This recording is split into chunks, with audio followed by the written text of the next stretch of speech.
It's more about, do they offer what I'm looking for? Yeah.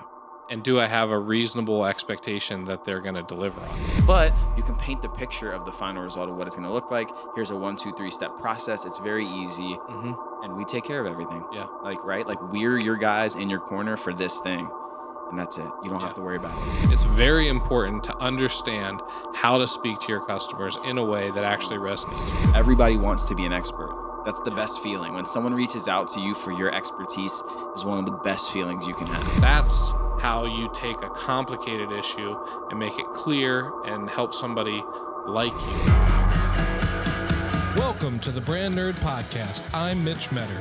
Join me as we nerd out over great brands, study the latest business tech, and learn proven strategies from experts and entrepreneurs. Let's get started. What is up, nerds? Welcome back to the Brand Nerd Podcast. Today, we are going to get tactical first, and then we'll get into nerd news a little bit.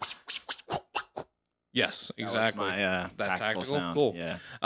We are talking about the framework that we started to unpack last week, which is the Know You, Like You, Trust You framework for local service brands. And today we're going to talk a little bit about how to get people to like you. Last week we did a big listicles That's great. Big listicles. Big listicles of 19 different things you can do to get people to know you. And when we talk about know you, it's not like know your heart, it's know you as in like, I didn't even know you existed before now. It's not that deep, bro. It's not that deep. Like you gets a little bit more into the heart. Sure. It gets a little bit more into what you do. And so just to add a little context to this, we often study big brands and then try to understand how that works for local brands, small brands. But there's actually a lot of differences between big brands and local service brands, which is why I think it's important to have a framework like we're unpacking right now. But big corporate brands are broad. They're often like regional or national. They're less personal, less custom. They have a slower feedback loop, and their branding and messaging has to be a lot more universal to cover that bigger area, bigger services, bigger variety of services. And then on top of that, they have huge resources and compete, at that larger scale and tend to just kind of stamp out the little guys. However, there are some advantages to being a local service brand in this competitive space, mostly because you can be more personal. I think that's so huge when it comes to, especially like home service businesses or brick and mortar. I got a massage this week. Like, how much more personal does it get than a massage? Jeez, nothing. So you know your local vibe. You have a faster feedback loop, so like you can make changes quicker when you realize something is rubbing people the wrong way. Not in the massage context, but That's perfect analogy. No, what you're saying is big ships take longer to turn. There you go. Right? I've always heard it said that way. Mm-hmm. If you're a smaller ship, you can turn quicker, you can make more agile decisions. If you're a cruise line, like, it actually takes 15 half hour for you to actually turn around or something like so. Right. If you maybe longer, I don't know, but I'm just kind of throwing it out. I've never been on a cruise. I can't tell you. But it applies to vehicles as well. Yeah. If you got a big bus, right, doing a 3-point turn in the middle of a road versus, it does happen. A Mini Cooper. Yeah. So the nice thing is, even though you're limited in resources, you can do that personal touch. You can do you're competing more locally. You don't have to worry about spreading your wings out too far. Although that is the temptation. A lot of people want to go super broad. Mm-hmm. They want to say, we offer all the things. We're a local company, but we offer all the things. I think it's we did a whole episode on ways to scale your business, and the narrow business model, keeping it niche, is actually incredibly impactful. Yeah.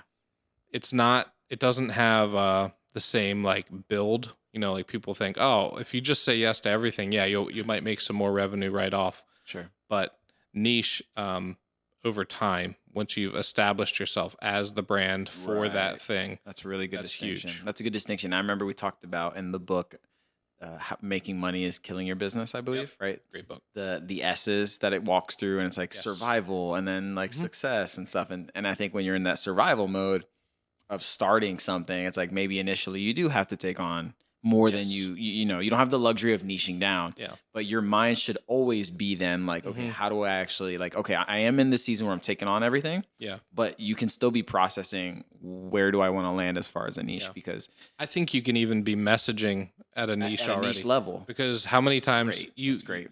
you have a business, how many times do people ask you about something that's not listed anywhere on any of your offerings? Yeah, yeah, it They go, "Do happens. you do this?"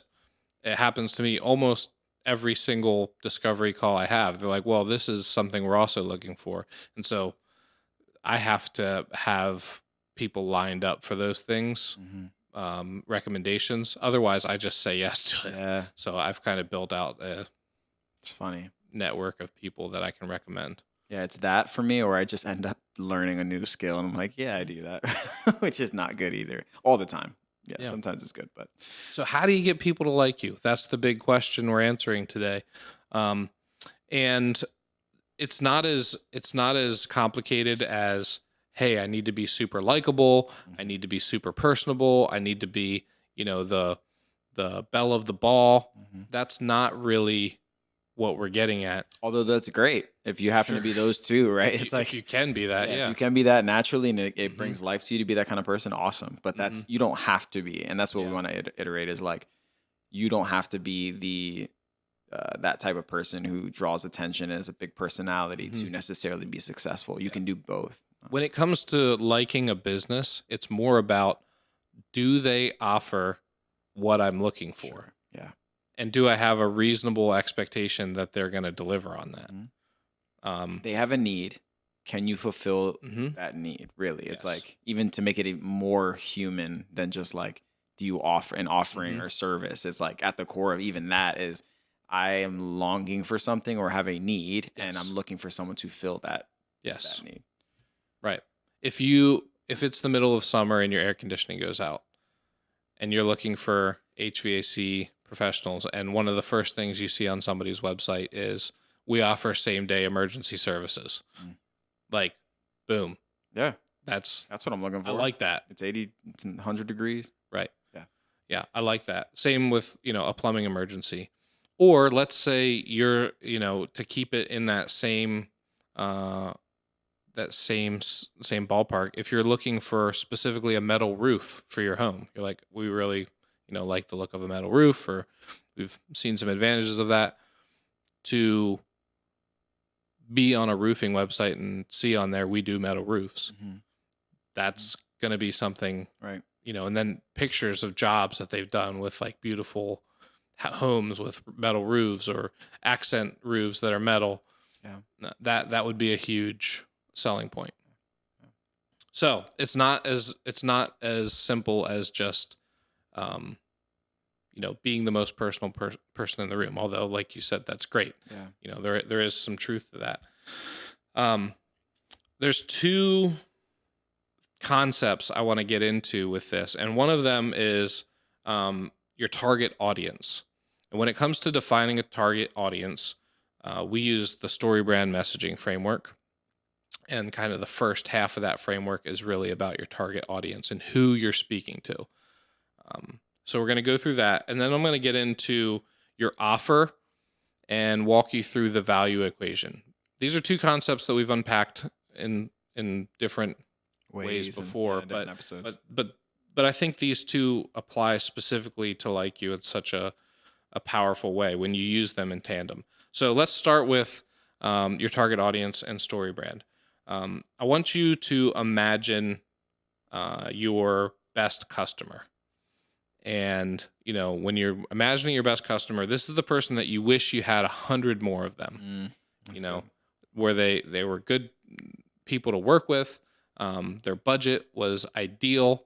The level of work, whether that's the type of work or the difficulty of the work, was spot on for what you're shooting for. And I want you to imagine them as we walk through this framework. I also think it's important that this has to be somebody that there is 100 more of, preferably like 1,000 more of. Because if it's kind of a very unique situation, then that's probably not the best person to message towards.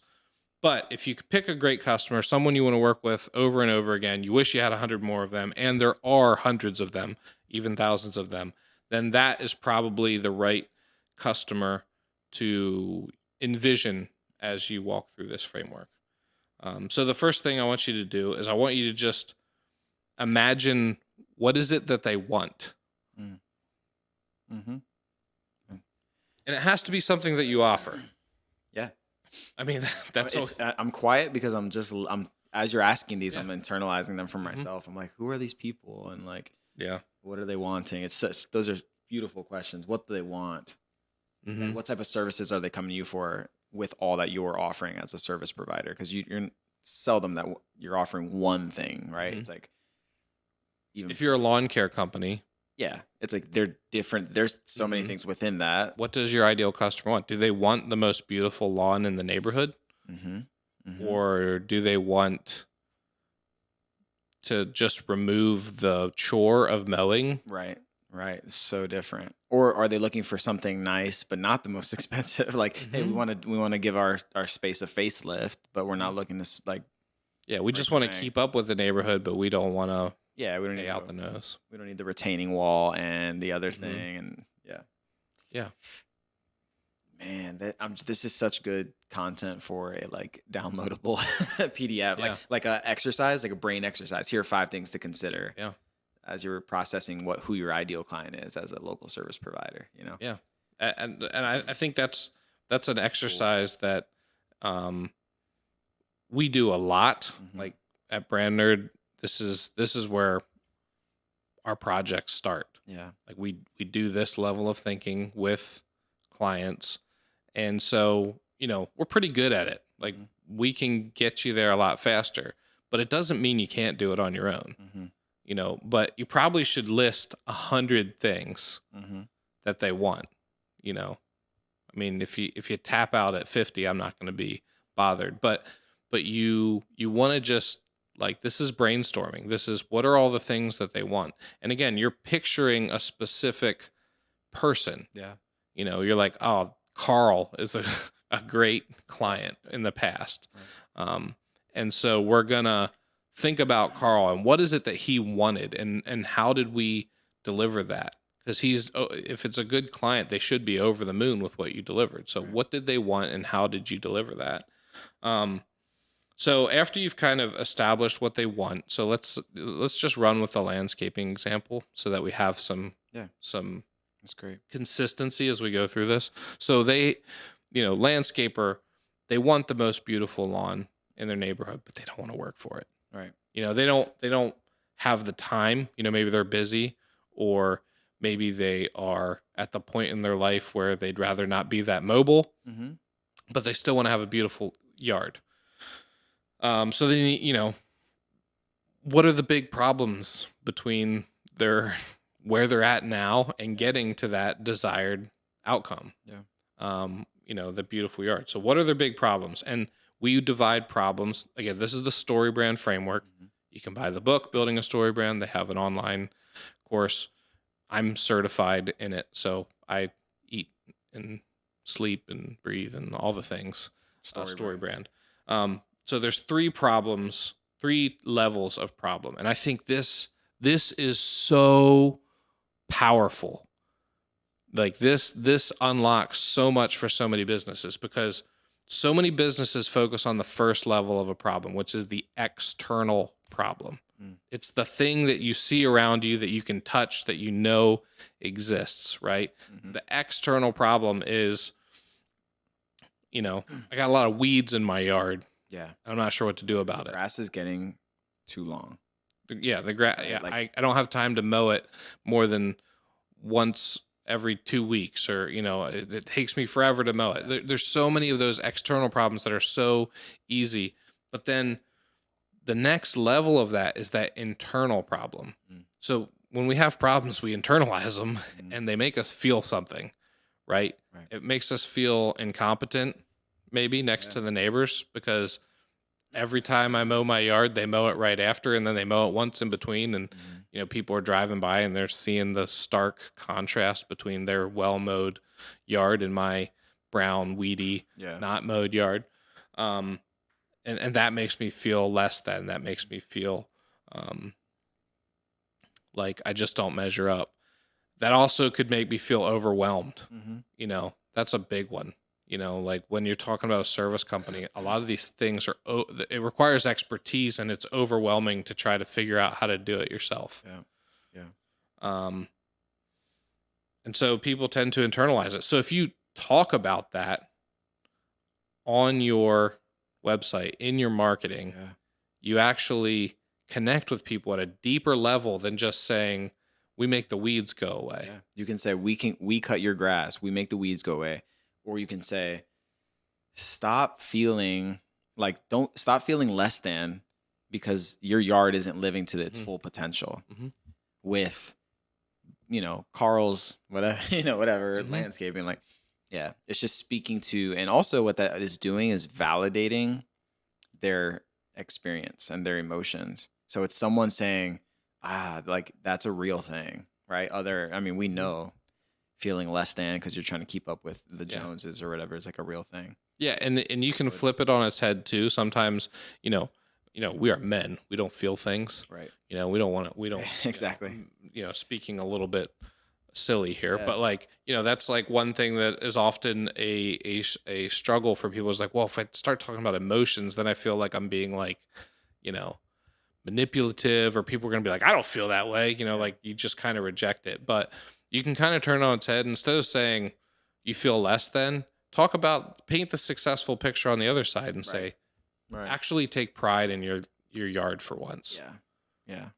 Like, so instead of feeling less than, now we're saying take pride in it. And they go like, that's what I want. I want to feel pride in it rather than feeling like I'm overwhelmed or like the neighbors are kicking my butt. So we've talked about external, we've talked about internal. There's a third level, and that's the philosophical. Philosophically, there is things that are just plain wrong about not having a nice lawn. Like it's un-American. It's part of the American dream. You buy the nice house, the white picket fence, the beautiful yard. Like it's just wrong. Right. If you don't have this, like you are selling yourself short. You are a nuisance.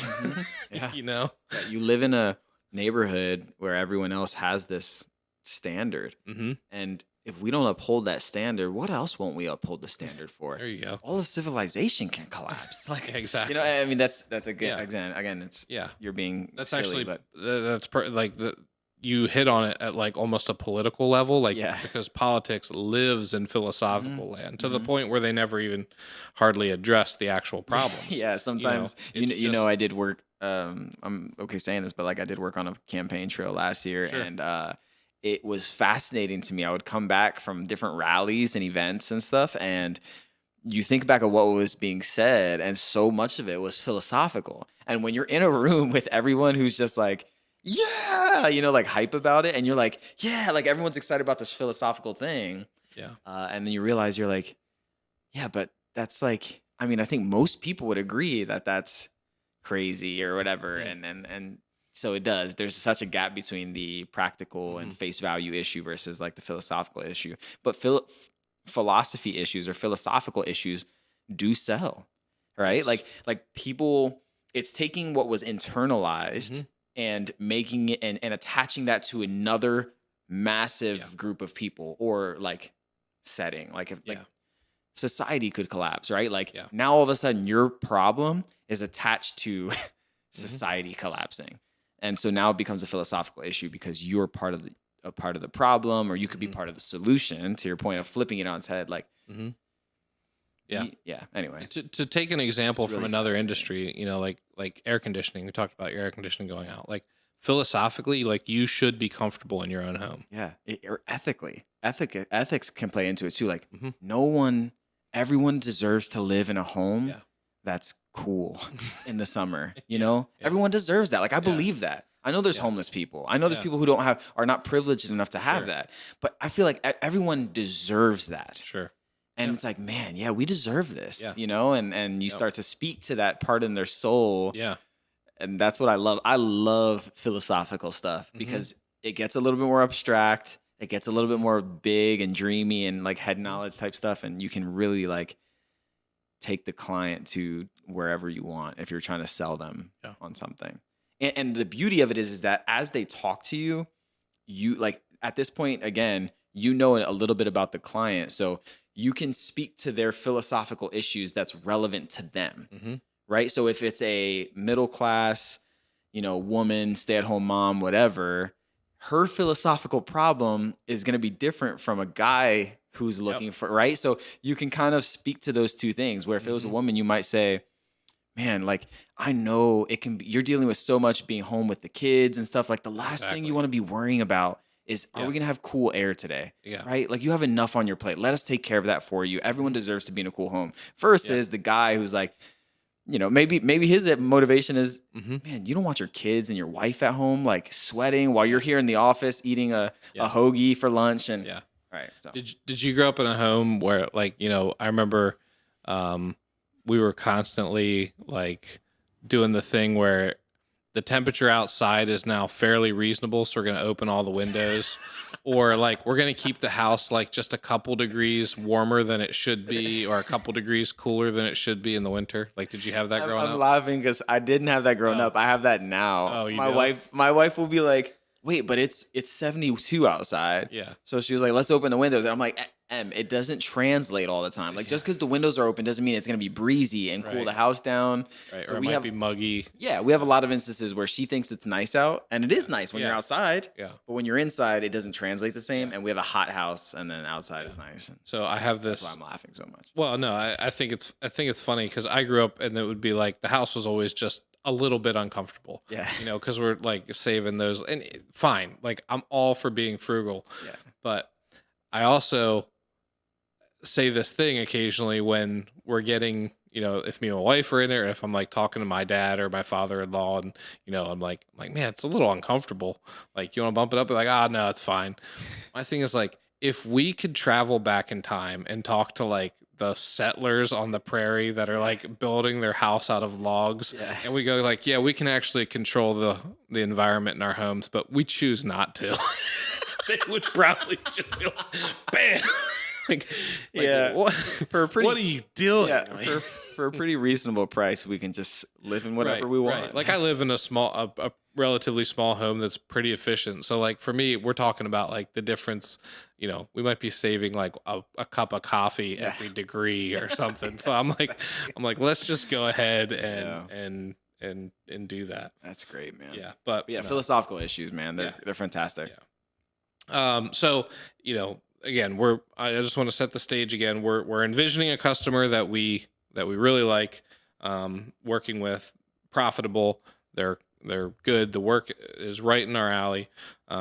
We've determined what it is that they want, that kind of desired outcome, and then we've also established what are the big problems or hurdles or obstacles in their way. We've looked at the external, internal, and philosophical versions of those problems. Now we get to this, like, how do you actually solve that problem? You know, and it's different between, you know, like immediately we go super technical, right? Because we're an expert in our field. So if you're a landscaper, you're like, well, we're going to get out we're going to use this yard treatment, and we're going to use these machines, and we're going to, you know, bring in this, you know, I don't know. We have to get 2 dump truck loads of dirt or whatever. Yeah. Tell we're super landscape experts. But a hoe. The customer isn't really that concerned with that level of how. Yeah. You know, they're much more about how's this going to work for me? Yeah. Like, what's the level of effort and sacrifice that comes from me? Yep. You know, what's your price? Like, that's more investment. Yeah, that's the level that they're worried about. So, you know, there's this concept called the curse of knowledge. You're a level 10 expert guru at landscaping, and your customer is like a level 2. They know how to start their lawnmower, and it doesn't get much more technical than that. They might have tried, putting a Scott's lawn treatment on occasionally or whatever, but they're not even sure when they're supposed to do it. They're just following the bag, probably use the wrong setting, and whatever. Now you're level 10 and you're like, I got to speak down to this customer. And so you're speaking down as low as you think you can go. But even if you get down to like level 6, and they're level 2, there's still 4 in between. Between. That's that curse of knowledge, that knowledge gap. And as marketers, as business owners, we're all marketers. It's very important to understand how to speak to your customers in a way that actually resonates with them. And so, working with people who know how to do that is one way. But again, this is something you can do on your own. Yeah. Using a framework like StoryBrand is super helpful to help you get that level of clarity. And one of the ways that we do this is just by offering them a plan, like a 1, 2, 3 plan. Yeah. Like book a consultation. We come out and, prescribe our treatment plan. And then step 3 is, you have a monthly obligation and we take care of the rest. Right. It's like a really nice, clear, like, okay, I can handle that versus, oh, well, here's what's going to happen. We're going to have we're going to bring out our tiller and we're going to use the ethyl chlorate B42, start sounding like a football play. No one cares, man. And they're just like, I don't even care. Yeah. And it sounds complicated. It sounds hard. And now you've overwhelmed me again with all this information. Your ability to be an expert is directly tied to your ability to,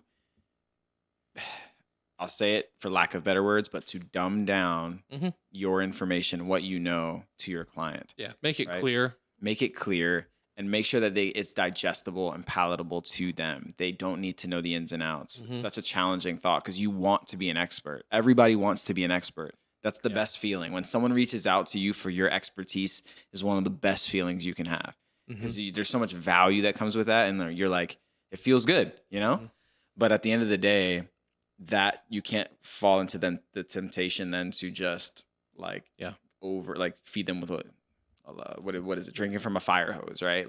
They just don't need all that information. But you can paint the picture of the final result of what it's going to look like. Here's a 1, 2, 3 step process. It's very easy, and we take care of everything. Yeah, right? We're your guys in your corner for this thing, and that's it. You don't have to worry about it. Yeah, and that's one of the ways you mentioned drinking from a fire hose, which triggered something for me. I used to run this training program, and the person who kicked it off every time, part of his spiel was, this is going to be like drinking from a fire hose. Yeah. He would say that every time. A terrible way to start. Right? Honestly, at first it didn't ever click with me, but over time, I realized we are setting people's expectations that this is going to be like drinking from a fire hose. What if instead we said, hey, we're going to cover a lot of information, but we've also taken a lot of time to distill it down into the most important things for you to take home. Come on. And then we're going to send you home with some additional stuff that you can dig into to really refine what you've learned in these next 3 days. Yep. So if you present, instead of going by day 3, you are going to be spinning. Yeah. Instead you go, hey, by day 3, you're going to have all this knowledge and you're going to have even more knowledge that you can take home and digest even further.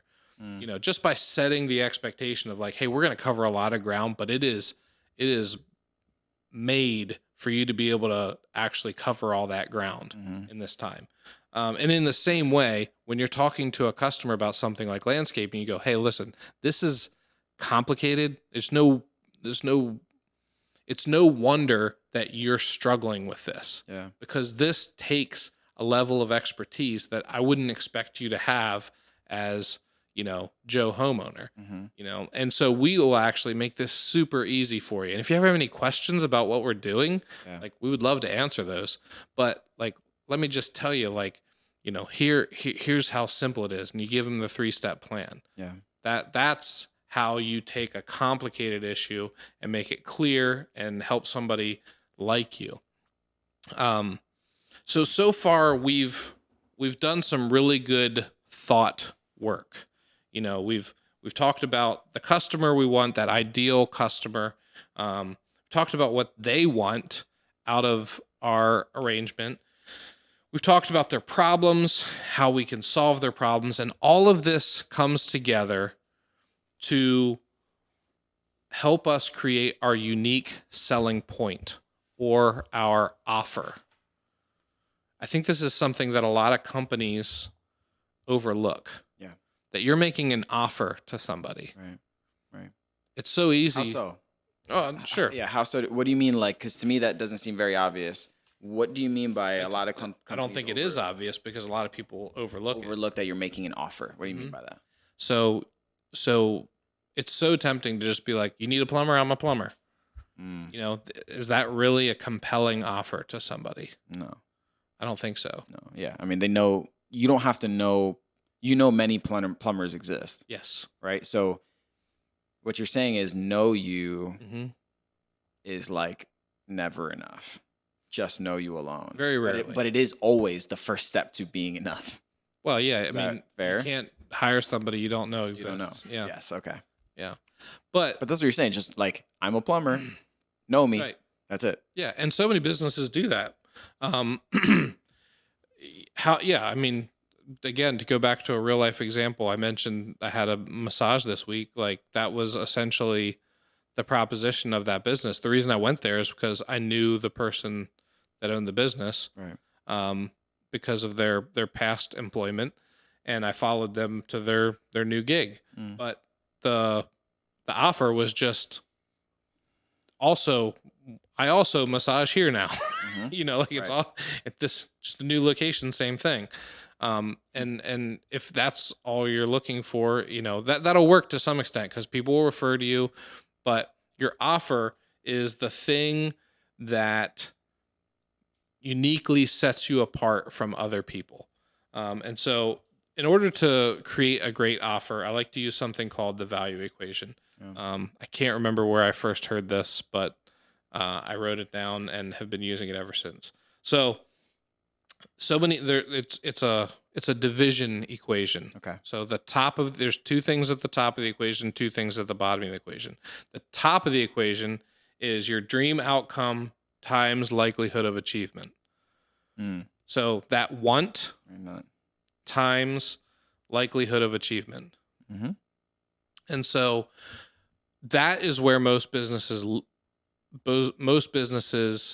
live. Right. I agree. They say, all right, what do you want? You want a plumber? I am a plumber. What do you want?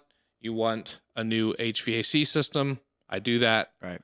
And here's some reviews of people that have gotten new HVAC systems from me. And that's the likelihood of achievement? That's the likelihood of achievement. Yeah. That's the social proof. Yeah. So is there a better way from that? Yeah. What's the better way? So the bottom part of the equation, dream outcome times likelihood of achievement is like the bare minimum, would you say, or not? Or just that's an offer. I'm not going to say it's not an offer, but I want you to have the best offer possible. Okay. So then how do we take that a step further? We take that a step further by looking at the bottom of the equation, which is time delay times effort and sacrifice. Okay. Time delay times effort and sacrifice. Interesting. I think the best way to understand this is just to think about some examples. Okay. Time delay. Think about FedEx. Got it. When FedEx came into the marketplace, the only way to ship something was through the United States Postal Service. Right. I mean, there was custom couriers and stuff, but FedEx really established itself as a differentiator in the 70s when it rolled out overnight delivery. And the slogan was, when it absolutely positively has to be there overnight. And they're big, they could charge through the nose, but they could get something there overnight. One of the best logos of all time, by the way. Yeah, I know. I agree. We can talk about that another time. Yeah, but that idea of time delay and people are willing to pay more to know that I can get that contract there tomorrow because I know, if I've got a client on the line for a big contract and I can get it to them tomorrow to sign, they have less time to change their mind. Right. Or I need this deal to go through right away. So, send it overnight. Same thing in a much more accessible to all of us type of way. Domino's, 30 minutes or it's free. Yeah. Was their big slogan when I was a kid. Mm-hmm. And, now they've pulled back on that. They got a reputation for drivers that were like, running small children over to get pizzas there on time. But that established them and actually had them eventually surpass the big boys like Pizza Hut. Right. And Little Caesars has kind of taken that to heart too, with like, we've got hot and ready pizza. The time delay is just walk in. 0. Yeah. Right. Yeah. Like there are pizzas here that we cook within the hour. Yeah. And just grab them. Yeah. Yeah. I love that. So time delay is that piece, right? That's and which I love because that's playing to a little bit of urgency and perhaps fear. Hey, we need to get it there. What if we don't get it there? What's gonna happen? All those things. And what's the other piece of that? Then it's time delay times. There's a franchise of HVAC companies called 1 Hour. 1 Hour, yeah. Locally. And so like literally, well, they are local, but it's a national thing. Like that's a brand. You're right. It's a brand that's all over the place. And so that it's right in the name. Like we'll be there, and the idea is that we'll be there within an hour of when we say we're going to be there. Which is pretty great for service companies. It's a pretty great promise. 1 hour within when they say their appointment time is. Exactly. Yeah, like they give you a window. Is hilarious because that honestly doesn't feel like a great promise, in my opinion. Like maybe there was a time where everyone was just not timely. But to me, if you say you're going to be there at 4, why else would you say 4? Then say, if you know you're going to be late, then say 4:30. Well, the way those companies work is they stack their service techs. They've got their day, and if that first appointment takes a little bit longer than expected, then every single appointment is pushed back. Right. So theirs is more like we essentially, I'm guessing they have an extra truck or two, ready on call to go. Pick up the slack if someone else is running behind or whatever. Yeah. I'm sure. Look, there's a bunch of caveats to all of these. Yeah, but it's their leading. Domino's changed 30 minutes or it's free to 30 minutes or we'll give you $3. Yeah, something like that. Like it was like, or like we'll take $33 off the price or whatever. But it's their leading message, and that's what get the point you're making. So the idea that timeliness is a big concern when it comes to contractors in general. 100%. And so being able to deliver something within, we experience that in our line of work, like creative work. Yeah. Projects can drone on and on and on if you don't have a process to get things done in the amount of time that you want. So having some sort of time promise is really powerful. And then effort and sacrifice is the other part of this. How easy can you make it? Right. Amazon is a great example of this. Amazon Prime is everything delivered to your doors in 2 days. It's Walmart without having to drive to the store. Right. Those are the two biggest employers in the United States of America, is Walmart and Amazon. Wow. And they're essentially the same thing. One's a store that has low prices and everything, and one is a website that's got low prices and everything and delivers it. Wow. I know from if you read up on Jeff Bezos and kind of his inspiration, Walmart was the inspiration for how do we become the everything store online. Yeah. Fascinating. So effort and sacrifice is you're eliminating effort and sacrifice on their part. Right. Yeah. So like it's just some practical things to think through is like, online booking and scheduling. So many companies still make you call a phone number or use a generic contact form rather than like, if I click this button and choose a date and time, that is when this happens. Yeah. That's a huge. So much more powerful. Do you recommend, a lot of people I see forms and then I also see scheduling, and I do think there is something way more powerful about a link that just like schedules your discovery call or whatever it is for people, right? Like initial call, kickoff call, whatever you want to call it for your business. What would you recommend? Do you recommend like if they have a work with us button on their website, what do you recommend that leads to? I always think it's best to have a scheduler. A scheduler? If you can. I mean, you have to then kind of live and die by your calendar. Yep. But that's kind of my expectation for most businesses. Yeah. Yeah. So that they can schedule, you can schedule a call right then and there. Yeah. And that's the appointed time. More so than you're saying a form that is sharing like your needs or whatever, like, because that feels like homework sometimes. Yeah. Right. When someone clicks, like, I know when I have worked with other service providers and they make me fill out like a questionnaire or something, I'm just like, oh, I don't want to do this. Even if it's, like, that's good feedback. We work with like some roofing companies and some HVAC companies, and I know like this is a big thing for them is like, well, there's a big difference in a call where it's like my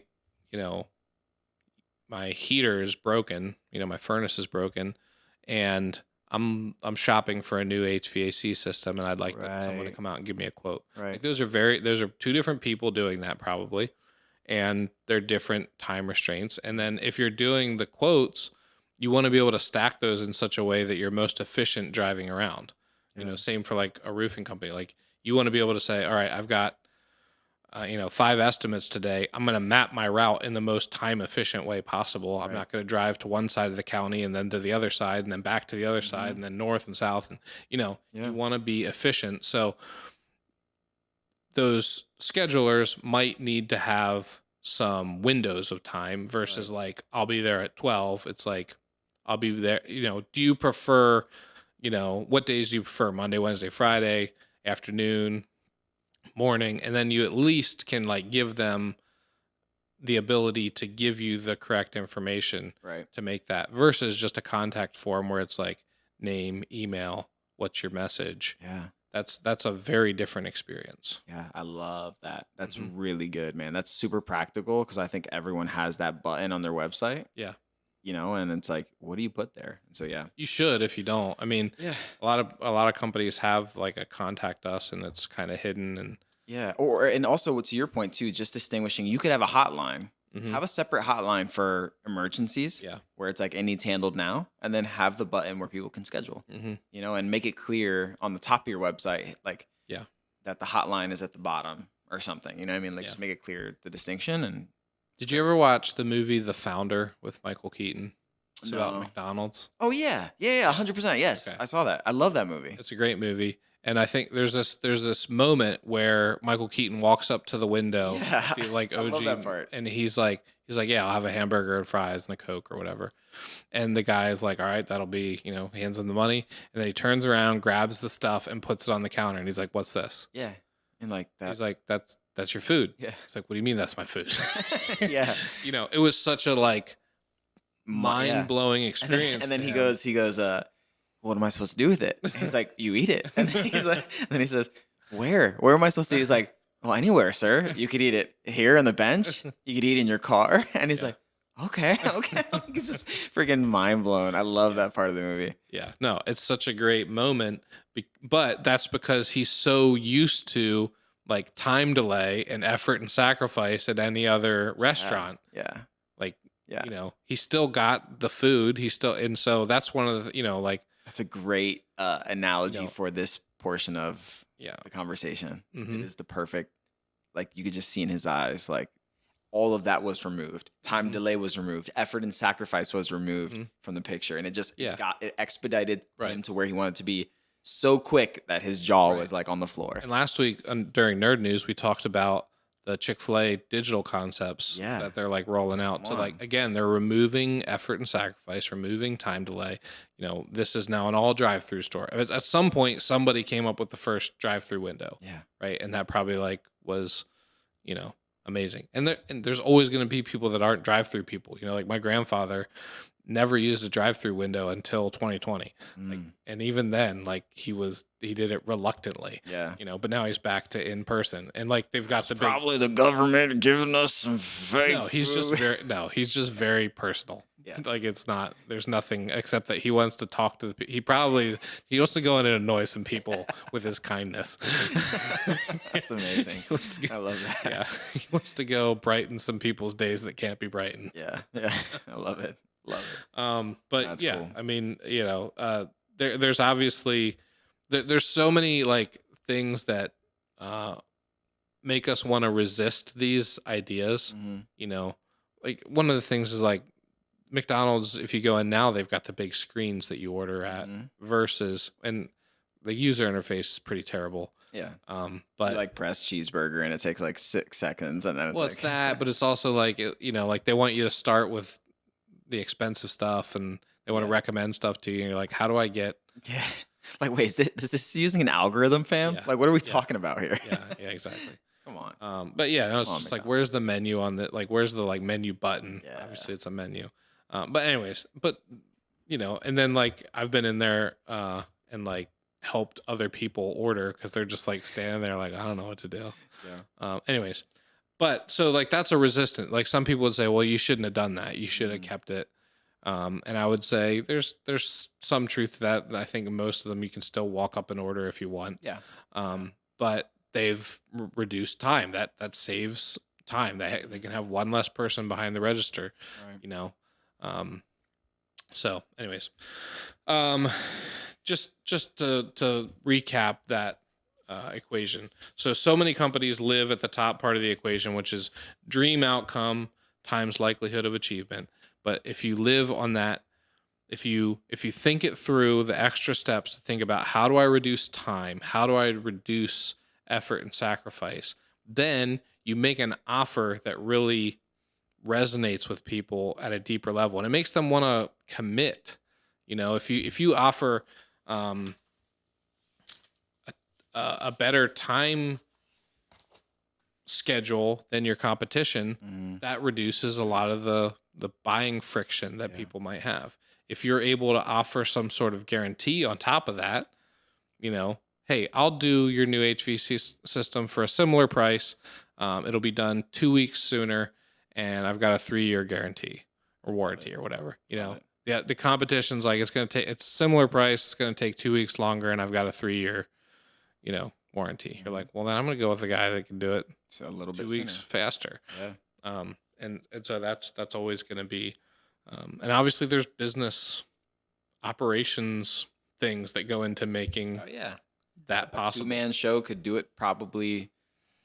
I mean, you would think it goes both ways, but like a 2-man show could sometimes do it faster. Yeah. Right? Because they're just more nimble. They can just crank it out, maybe work a little bit on a Saturday, whereas like a normal, bigger, medium-sized business might not be able to. And like, so many variables that go into that. But it is a distinction worthy of considering for your business, is your ability to get stuff done in time and The real question comes in when you ask, let's say it takes 2 weeks longer, but I do a 5-year warranty instead of a 3-year. Right. Yeah. That's a different type of effort and sacrifice. Right. Or different type of risk tolerance. Right. Hey, oh man, 5 years. It also implies that your quality of work and your materials are better. Stand behind it for 5 years, no problem. Yeah. Wow. Dude, this is a good episode. Let me just say it right now on the pod. It is a good episode. And I appreciate. I'm over here writing notes because I'm like, this stuff is really good. And I don't want to forget it either, for me personally. So I had to pull out my notepad and just start jotting stuff down because I'm like, this is good. This is good. So applicable. Good. Glad to hear that. 100%. Seriously, I really mean it. Hey, let's talk a little bit about nerd news. Get nerdy for the long. I got a couple things I want to talk about. The first one is just in the spirit. I think every single week I bring some sort of Apple news. I'm so excited for the iPhone 15. I literally just want to throw money at Apple so I can get the iPhone 15. Okay. All right. You might have a problem. Every year, I just want to upgrade. Like, I'm like, okay, Apple Watch Ultra. Should I just cop that this year? They might be dropping a new Apple Watch Ultra in black, apparently. And I'm like, I saw a buddy at my church who has one, and the screen looks massive, and I don't have a big wrist, so I feel like the screen would look really massive on my wrist, but I don't care. I don't know. Should I just spend $800 on a watch? Probably should. Yeah, probably should. But I don't. Yeah. So what's your Apple news? news? Quite have the same addiction that you do, but I did think it was kind of neat that this week the OG iMac, the G3, Whoa. Steve Jobs, reintroduction to Apple, just turned 25. Ayo. That's crazy. 25 years. August 15th, 1998. Cultural staple. Introduced that. One of my favorite, I'll share this quick. One of my favorite keynote moments from Steve Jobs is when he pulled out the MacBook Air from the manila folder sleeve thing. The dude was just amazing. Like he was so capable and able to make things so practical. Yeah. And when he has this manila folder, he's like, I bet you're wondering why I'm holding this manila folder or like sleeve. You know what I'm talking about? The ones with the red string that you would like. Yeah. And he's like, oh, by the way, this is our new product. It's called the MacBook Air. And he pulls it out from the thing, and everyone was like, at the time, there was no laptops even close to that being that. Well, they were also so good at keeping secrets back then. Like it seems like the day he died was the day that Apple secrets started leaking. Yeah, they probably killed people. That's what Steve Jobs probably just had them killed or tortured. Almost for sure. Yeah. Almost for sure. That's what was going on. But yeah, no. iPod Nano, and we all have the pockets, the denim jeans with that little extra pocket that no one knows what it's for. Mm-hmm. And he's like, oh, by the way, you see that you guys all have jeans on? You know this little pocket right here? Oh, it's for the iPod Nano. And he pulls it out, and it's just like, again, it's this thing that everyone has, everyone understands, everyone's wondering, what the heck is that pocket for? Yeah. And he's been wearing jeans all these years for this moment. For this moment. I love it, dude. He's just amazing. Those are very human moments that are special. So I don't know. I don't want to be on a fanboy trip right now, but 25 years. Way to go, Apple. Good job. I have a couple pieces of news that I think our business owners in particular will find interesting. Nice. One is a report that I ran into this week about the most popular industries in every U.S. state. Whoa. Now, there's a big caveat, which I think it's a little weird. It's parentheses after healthcare and medical practices. Yeah, okay. So pretty much healthcare and medical practices are 1 and 2 in every state. They're the industry. Literally, it's funny. They have a table, and it's like you can sort it by most popular industry or most unique industry, I think is what they called it. When you sort by most popular, every single state is healthcare. It's crazy. Yeah. But then a lot of them are actually manufacturing, particularly, like our hub state, Pennsylvania, is manufacturing. But then there is some, California's technology, which is not information and media. Right. They've got Silicon Valley. How freaking cool is that? Everything is manufacturing, some consumer services on the East Coast, which is cool. Yep. And then you have construction down in Texas. Well, like Arkansas's consumer service, that's where Walmart's headquartered. So I see. I missed those. That Iowa and South Dakota are all consumer services. Texas is construction. Yep. And then Alaska's real estate. Isn't that amazing that maybe 90%, if not higher than that, of our technology and innovation as it relates to media technology and all of that is coming from interesting up California? Yeah. Well, so this is the top of each state. You know what I mean? Like, 'cause theoretically it could be elsewhere. But what you said still holds true. Like, California's got a chokehold on technology innovation. Yeah, the primary players are there. Like Austin, Texas is trying to be like, second fiddle, but they're definitely second. Yeah. And there's some other, like Nashville's got a little bit of that going on. I know, anyways, those would be the ones that come to mind first. New York obviously has stuff going on, but then you see the New England states, you've got some that are the accommodation services, which is interesting. I guess that's like tourism, Yeah. hotels, Yeah. that kind of thing, which makes sense with like New Maine. York being a travel destination and Maine being a travel destination. Massachusetts, there you got some more technology information. That'd be like where MIT is and a lot of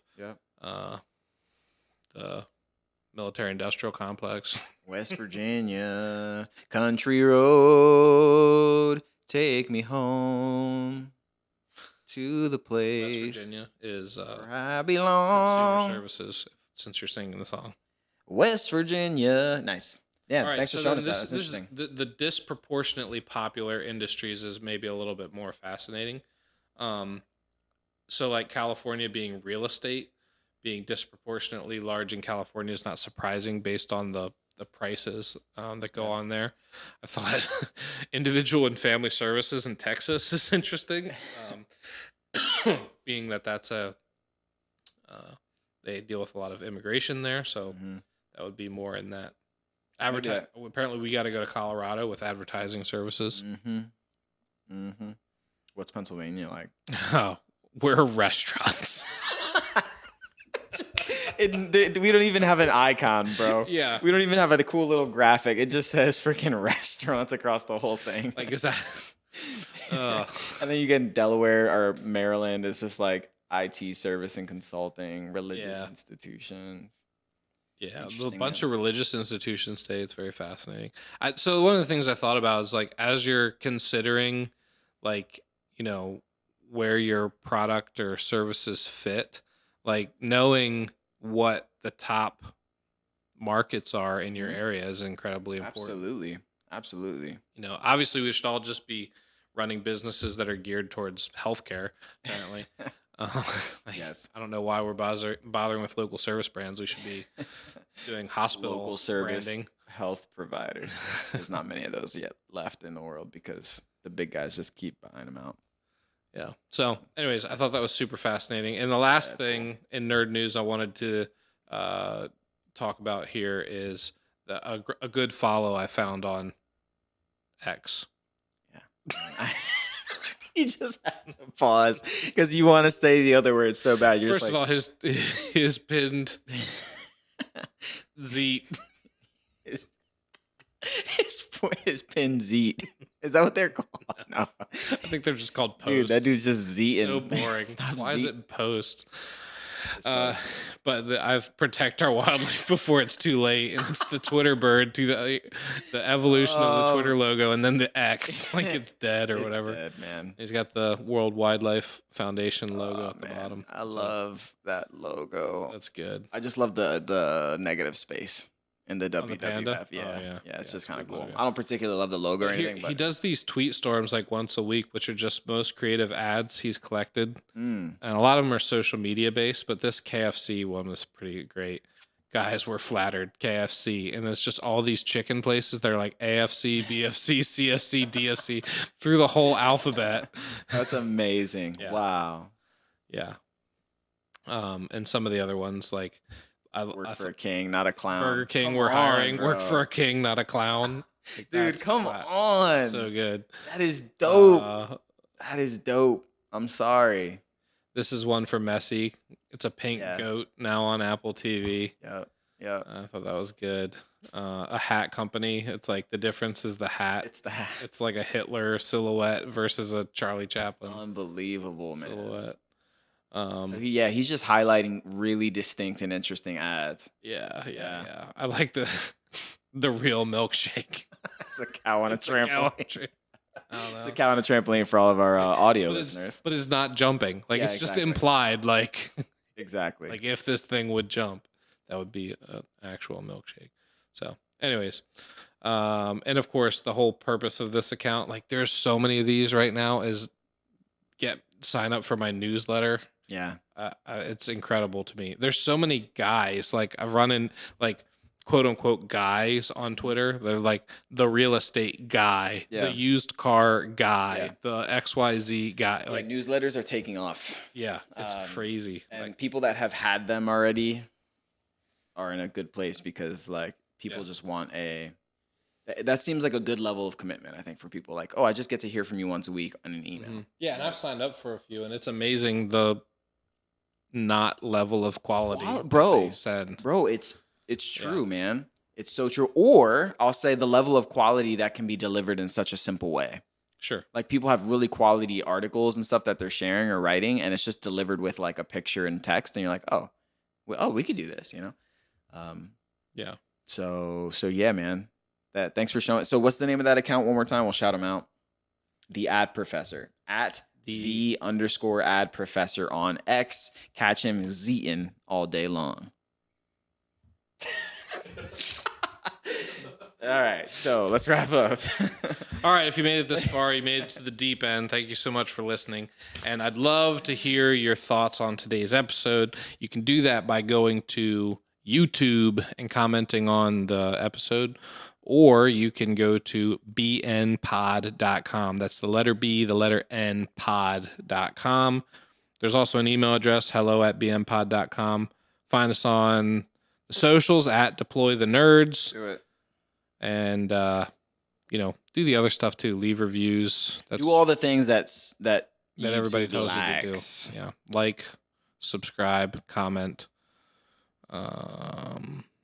Smash that subscribe button. Hey, guys, thanks for watching. We appreciate you. And as always, stay curious. No, you do not get to say stay curious. Come on. Bad Pete. Until next time, stay curious and have a great week. And stay curious. Bye. If you enjoyed this Brand Nerd podcast, be sure to subscribe so you never miss an episode.